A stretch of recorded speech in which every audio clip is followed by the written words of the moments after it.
Part 2. The morning air was cold in the quiet town of Porterville, California. It was March 12, 2010. A school bus rumbled past, dogs barked in the distance, and the world moved on, unaware that in a single house on Orange Avenue, something was about to go terribly wrong. 32-year-old Maria Dolores Garcia lived here with her 3-year-old son, Jacob.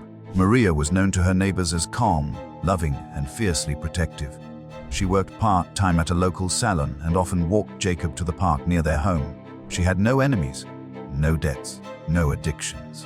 Just a regular mother, raising her only son with quiet dignity. That day, she called her sister around 9:00 a.m. They spoke briefly, nothing strange. Maria said she was getting Jacob ready for daycare. Her sister remembers her laughing. She promised to call again in the evening, but that call never came. By 6:00 p.m., Maria's sister, Veronica, began to worry. She had sent multiple texts, no reply. She called several times, nothing. At 7:45 p.m., she drove over to Maria's house. The porch light was on. Maria's car was in the driveway, but the door was locked and no one answered.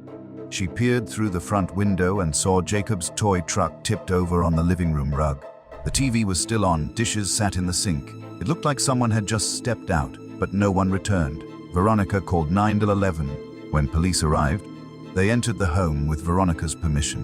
What they found unsettled even the most seasoned officers. There was no sign of forced entry, no signs of a struggle. Maria's purse, phone, and keys were all inside the house. Her wallet was untouched. Jacob's favorite blanket was folded neatly on the couch. It looked as if mother and child had simply evaporated. Detectives began canvassing the neighborhood. No one had seen Maria or Jacob after 10:00 a.m. The mail carrier said the mailbox was empty that day. A neighbor 2 doors down recalled seeing Maria's screen door slightly ajar around 11:30 a.m., but nothing more. Investigators pulled security footage from a nearby grocery store where Maria often shopped. There was no sign of her there that day. Phone records showed no outgoing or incoming calls after the 9:00 a.m. chat with Veronica. What puzzled police most was the absence of any motive. There were no custody disputes. Maria had no known enemies. Her ex-boyfriend, the father of Jacob, lived 3 towns away, had a new family, and hadn't spoken to Maria in months. He cooperated fully with police and had an alibi. The FBI was brought in by day 3. They deployed canine units, aerial drones, and search teams across the nearby orchards, canals, and abandoned barns. Nothing, not a footprint, not a shoe, not a trace of Jacob's tiny form. It was as if someone had lifted both mother and child straight out of their lives and wiped away the evidence. Whispers began circulating in town. Some said it was a kidnapping. Others speculated about human trafficking. One neighbor claimed she heard tires screeching around noon that day, but dismissed it as teen drivers.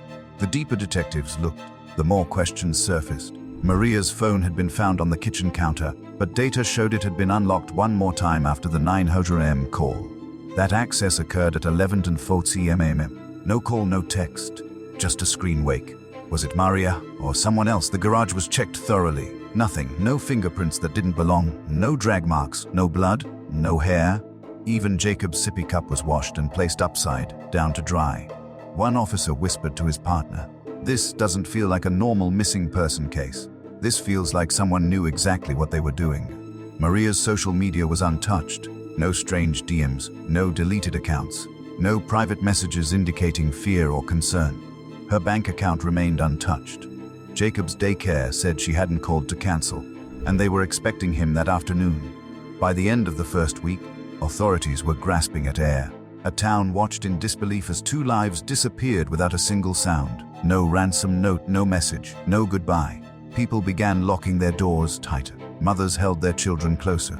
This was no ordinary case. This was something darker, something that even scared the police. Pair 2, the investigation moved into its 2nd week, and with every passing hour, the hope of finding Maria and Jacob alive began to fade. Detectives reviewed the case again and again. No one just disappears. Someone always sees something. Someone always hears something. But in this case, it was silence, complete and terrifying silence. Search teams expanded their perimeter. Drones swept over nearby fields and irrigation ditches. Cadaver dogs were brought in. Volunteers combed hiking trails and old wells. Nothing turned up, not even a clue. Detectives turned their focus back to the house. Forensic teams revisited every inch. They redusted the doorknobs, the kitchen counter, and the bathroom sink. Maria's laptop was examined for hidden files or strange searches. Nothing stood out. But then came something curious. In Maria's calendar app, there was a private event scheduled for that same day at 11:30 a.m. It was titled only Meeting. No location, no details, no linked contacts. It was the only calendar entry that had no reminder alert. Just one word: meeting. Detectives questioned Veronica again. She had no idea what the event meant. Maria hadn't mentioned any plans. Was she meeting someone? If so, why keep it vague? They traced Maria's call history. No strange numbers, but her data usage spiked briefly around 10:55 am, a single browser session. It was encrypted. It couldn't be traced. They suspected a messaging app or a VPN. For the first time, detectives considered a disturbing possibility. What if Maria had been communicating with someone in secret? Maybe she was being watched. A theory started forming. Someone could have lured her out, maybe under the pretense of help, a job, or a favor. Maybe someone who knew her routine, someone she trusted just enough. One investigator raised the most chilling possibility yet. What if she didn't leave the house? What if someone came in, did it clean, and took them both? Still, there was no forced entry, no signs of violence. And yet, no security system had been triggered. The front door's smart lock had last been opened at 11:02 am. Police confirmed Maria's thumbprint matched the unlock event, but even that wasn't enough. What if someone forced her to open it? A neighbor across the street mentioned something odd. She saw a white delivery van parked outside Maria's home late that morning. Not unusual in itself, but she said the van didn't have any branding. It stayed for less than 5 minutes. Then it was gone. The lead seemed weak, but police tracked down every van rental and delivery in a 20-mile radius. One stood out. A van had been rented 2 days prior using a fake ID. No return, no GPS. The name was obviously fake. Surveillance showed a man wearing a hat and sunglasses during the rental. His face was barely visible. The case took another turn. An anonymous call came into the local police station on the 15th day. The caller was male mid-30s by voice and refused to give his name. He said, "You're wasting your time. She's gone. They're both gone. No one's going to find them." The call lasted only 17 seconds. It was traced to a payphone 3 counties over. A psychological profile was built. The profiler noted that the language in the call suggested the speaker had personal knowledge of the disappearance. His tone was calm, not panicked, not trying to mislead, almost final. Whoever he was, he believed what he was saying. The media picked up the case fast. News vans parked outside the home. Photos of Maria and Jacob were plastered on national television. True crime forums lit up. Everyone had theories. Some said Maria had fled with Jacob. Others were convinced it was abduction, a calculated one. But the most haunting theory came from the locals. They believed it was someone from the town, someone who knew the quiet streets, who knew when Maria was alone, who could walk in without being noticed and walk out with 2 levs in their hands. More than one officer whispered what everyone feared. Whoever did this knew how to leave no trace. The community began to change. People watched each other differently. Trust cracked. Fear grew. Mothers stopped letting children play outside. The police chief called it a paralysis of safety. And still, Maria and Jacob were nowhere. The sheriff made a public statement. "We are not giving up. We owe it to this family. But I will say this. We are dealing with something highly unusual. Something that does not fit into any standard category of crime." He looked tired and deeply unsettled. Behind closed doors, detectives were already wondering if this was the work of a serial predator. Someone who practiced. Someone who had done this before, or would do it again. If so, then this case wasn't just about Maria and Jacob anymore. It was about who might be next. Part 3, 3 months passed. Not a single confirmed sighting. No further calls. No ransom demands. No messages. The case file grew thicker, but the leads thinned. Officers who had once worked the case around the clock were now being reassigned. Tips slowed to a crawl. Public interest faded. But Veronica didn't stop. She created a website. She hired a private investigator. She printed more posters with updated age, progressed images of Jacob. Even though only a few months had gone by, she knocked on doors, begged for attention on social media, and attended town hall meetings to keep Maria and Jacob's names alive. One evening, Veronica received a letter in her mailbox. It was unsigned, just a single page with typed words, "You're looking in the wrong place." She trusted someone she shouldn't have. The letter had no envelope, no fingerprints. No camera nearby had caught the person who left it. But something about it felt intimate. The wording was strange, not threatening, but accusatory. It sounded like someone who knew Maria personally, not a stranger. The letter was turned over to police, who tested it for DNA. They found nothing. The theory that Maria had trusted the wrong person took root again. Detectives revisited her inner circle. Co-workers, clients at the salon, the landlord, neighbors, old acquaintances. Most had already been questioned, but now they were questioned again, deeper. And then came a chilling discovery. One of Maria's former clients, a middle-aged man named Daniel, had moved out of state just 1 week after her disappearance. He had a record, nothing violent, but troubling, restraining orders, stalking charges, all dismissed, but documented. He had once asked Maria out, and she had declined politely. He was questioned early in the investigation, but at the time he had an alibi. He was at a job interview in another city.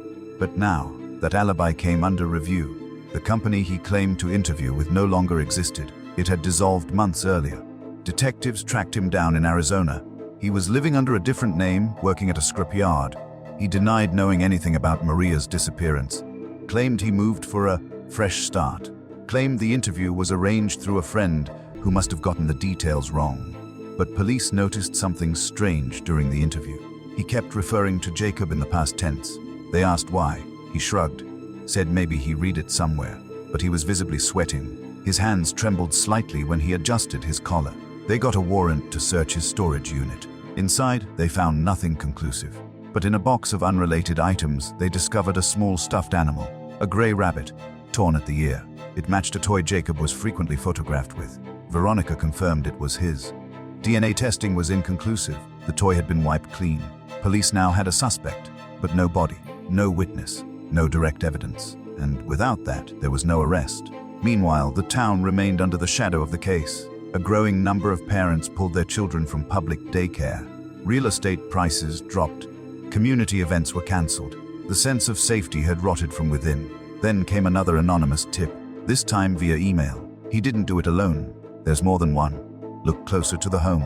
The email was routed through a foreign server. Impossible to trace. But it planted new doubt. What if the man in Arizona wasn't the only one involved? What if he was a tool, or part of something bigger? Detectives shifted focus back to local activity around Maria's neighborhood. One neighbor, previously dismissed as eccentric, now drew attention. He had multiple cameras around his property. When asked early in the case, he had claimed they weren't recording that day due to a power outage. Police didn't press further back then. Now they did. Under legal pressure, he handed over the hard drives. Technicians worked day and night to recover data, and they did. One clip, partially corrupted but recoverable, showed a white van backing into Maria's driveway. Time stamped 11:07 a.m., just minutes after her smart lock registered as opened. A figure stepped out, male, broad shoulders, cap pulled low. He walked to the front door, disappeared from view. 6 minutes later, the van pulled away. The license plate was covered. The figure's face was never visible, but the time, the van, and the door unlock all aligned. Detectives returned to the van rental case. Surveillance footage from the rental office now seemed more important than ever. They brought in facial recognition analysts. A partial match, not conclusive but suggestive. The man who rented the van bore a resemblance to Daniel. But more than that, he matched a second man linked to one of Maria's former neighbors. The pieces began to form a network, a connection between people who had no apparent reason to be connected, except for Maria. Detectives theorized a coordinated effort, a planned abduction, clean, fast, cold. But the why remained unknown. Why take Maria? Why take Jacob? Why leave no trace, no ransom, no video? The answers still hovered out of reach. But now, there was momentum again, and someone, somewhere, was getting nervous. Part 4. As the investigation reopened with fresh urgency, detectives dug into phone records, financial trails, social media connections, anything that could link the men involved. Slowly, hidden threads began to surface. Daniel, the man now living in Arizona, had once attended a self-help retreat 2 years prior. That same retreat had also been attended by a man named Carlos, a low-profile neighbor who had lived only 3 houses down from Maria. He had never been flagged before, but now his name popped up again. Carlos had been quiet, lived alone, worked nights. During the early days of the investigation, he had been cooperative, too cooperative. He offered water to the search teams, helped tape up missing person flyers. He even joined the search parties. But what no one knew at the time was that he'd installed a second phone line, one under a false identity, just 6 days before Maria disappeared. That phone was used to make a brief, encrypted call the morning of the disappearance. The tower data placed it within 500 meters of Maria's home. Detectives obtained a warrant. When they searched Carlos's home, they found a hidden compartment beneath the floorboards of his garage. Inside it, they recovered multiple storage devices, burner phones, and a stack of printed photos. Most of them street shots taken of women around town, some with children. Surveillance images, none illegal, but all deeply disturbing. Among those photos was one of Maria and Jacob, taken from a distance, dated 2 months before the disappearance. Carlos was brought in. At first, he denied everything, claimed the photos were part of a personal, urban photography project. But when pressed about the second phone line, his story faltered. He finally admitted to knowing Daniel, barely, he claimed, but said they had no recent contact. Investigators didn't buy it. The burner phone data revealed dozens of deleted texts, most of which couldn't be recovered. But one partial message remained in storage, 11:30 confirmed. Van's clean, in and out. That was enough for police to move forward. Carlos was arrested for obstruction and suspected conspiracy. It wasn't a full charge related to the disappearance, but it allowed authorities to hold him and dig deeper. At the same time, pressure mounted on Daniel. When news broke of Carlos's arrest, Daniel hired a lawyer and refused further cooperation. Veronica was notified immediately. She broke down in tears, not because of relief, but because she feared the outcome. She had never stopped hoping Maria and Jacob were alive. Now, she wasn't sure if that was still possible. In interviews, Carlos maintained a single position: he didn't harm anyone. But he said something that sent a chill through the entire department. "I didn't touch them. I just helped. That's all I ever did, helped her leave." Detectives pressed him for clarity. Helped who? Go where? But he shut down after that. No more talking. The phrase haunted investigators. Was it a lie, a smokescreen, or was Maria not abducted in the traditional sense? Had she been manipulated into vanishing? It didn't add up. Maria left everything behind: phone, wallet, keys, even Jacob's medication. That wasn't the action of someone planning to run, unless she never intended to come back. Police began reviewing older footage, retracing every step, and then, almost buried in a database, they found something. A red light camera, 2 blocks from Maria's house, captured the white van turning onto the main road at 11:14 a.m. In the front seat, a driver. In the back seat, just barely visible, a second person, too blurry to identify. But from the small figure, the size, the movement, it could have been a child. Jacob. It was the first semi-confirmed sighting of the boy since the day he vanished. It changed everything. Investigators now believed Jacob was alive, at least during the departure. Whether Maria was in the van was still unknown, but they had new direction. The van had taken Route 9 toward the outskirts of town. It led to multiple possible highways, but one particular stretch caught their attention: an area with no surveillance, weak signal coverage, and very few businesses. That stretch passed through a known drop point for traffickers. A grim pattern emerged. Past cases, mostly dismissed or unsolved, had similarities: single mothers, vulnerable moments, disappearances with minimal evidence. Theories collided: abduction, coercion, organized crime, even cult involvement. But one fact remained solid: someone in Maria's circle knew far more than they let on. The FBI re-entered the case with full resources. A national alert was sent to all law enforcement agencies to watch for activity tied to Daniel and Carlos's connections. A behavioral analyst joined the task force, describing the profile as calculated, clean, and psychologically manipulative. Not impulsive, not random. Someone had planned this. Meanwhile, Veronica's online campaign took off again. News stations interviewed her. Podcasts covered the case. A reward fund doubled in days. And just when it seemed nothing new could break, another letter arrived. Mailed directly to the sheriff's office. Typed anonymous. No fingerprints. The paper had no unique trace. But the message was horrifying. "The boy is still beautiful. She sings to him sometimes. You'll never find us. But thank you for trying." The room went silent. The letter was unlike the previous ones. It carried a tone of smugness, ownership, as if someone was daring the police to keep chasing shadows. Forensic linguists were brought in. They compared phrasing to previous messages and known writings from both suspects. It didn't match either, meaning a third person was now in the picture, one who still had access to the boy. The case, once cold, was now boiling with urgency. The question was no longer just where, it was who else. Part 5. The task force was now operating under a single priority: finding Jacob. Maria was assumed to be with him, or possibly not. Investigators were split. Some feared she had been killed early on. Others believed she was being held, alive but controlled. Both paths were terrifying. The letter, the one that mentioned the boy, the singing, the taunt, became the focal point. Linguistic analysis revealed a unique pattern. The sentence structure was educated, deliberate, not emotional. The tone resembled someone who felt superior, as if they were playing a game. And in this game, they were always one step ahead. The letter's envelope had one anomaly. The glue on the seal contained trace amounts of a rare binding agent used in vintage book repair. Only a few workshops in the entire state handled such materials. Police narrowed it down to 3. One was in Stockton. Officers visited the workshop undercover. A man in his 50s, calm and polite, ran the shop. He remembered a recent customer who asked to buy that exact binding glue, but paid in cash and never gave a name. He had worn gloves. He said he restored religious texts. The owner described him as quiet, strange, too still, and then added a detail that snapped everyone to attention. He had a small child with him, a boy. The man said the boy never spoke, just held tightly to the adult's hand, looked around the store slowly. No smile, no fear, just silence. Security footage showed them briefly. The man wore a surgical mask and sunglasses. The child wore a hoodie. The angle was bad. Faces were useless, but body structure, hair color, height, it was a match. The FBI confirmed the boy in the footage was likely Jacob. The timestamp, 11 days before the letter was received. Now, they had proof. Jacob was alive. Maria's status remained unknown. The workshop security footage showed the van they arrived in. Not the white one from before, a different one. Blue, no plates. Authorities launched the most aggressive manhunt yet. Checkpoints were set. Alerts were pushed to truckers, rest stops, gas stations, libraries. Still, there was no van, no driver, and no new sighting. Then, another break. An anonymous tip female voice, mid-30s, called from a prepaid phone near the Nevada border. She said, "You're getting too close.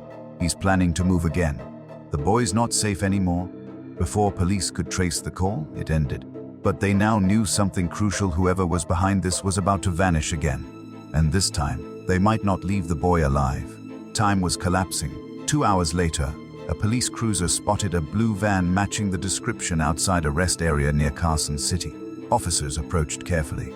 The van was empty, engine cold. Inside, they found food wrappers, old blankets, and children's books. But in the back seat, Jacob's name, written in crayon, across the inside of a torn backpack. They were only minutes too late. Camera footage at the rest area showed a man leading a child away on foot toward a wooded trail. The man was covered. The child, Jacob, was clearly visible now. Pale, thinner, but walking, no signs of injury. But no joy either. Just a hollow expression, as if the world had faded from his eyes.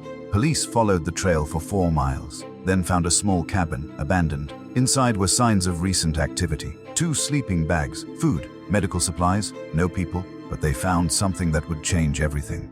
A notebook. Inside, handwritten entries in uneven print, clearly written by someone disturbed.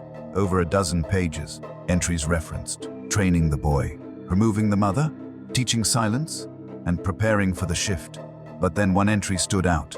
She stopped screaming days ago. "I think she understands now. She's quieter than the boy. Maybe she wants to stay." The writing was dated 3 months prior. Maria was alive, or had been. That line suggested she was being held to somewhere. A second journal was found in the drawer, shorter, newer, pages missing. The last entry, "They know now. We'll leave tonight." The game ends here. That night, a chopper spotted movement in the ravine east of the trail. 2 figures, 1 adult, 1 child. Officers descended quietly. As they approached, the man saw them and ran. He pushed the child down and bolted. Officers reached the boy within seconds. It was Jacob. He was alive. The man vanished into the woods. A full-scale search began. By morning, he was gone. No trace, no footprints, no scent trail. He had disappeared like smoke. Jacob was taken into protective custody. He didn't speak for days. He didn't cry.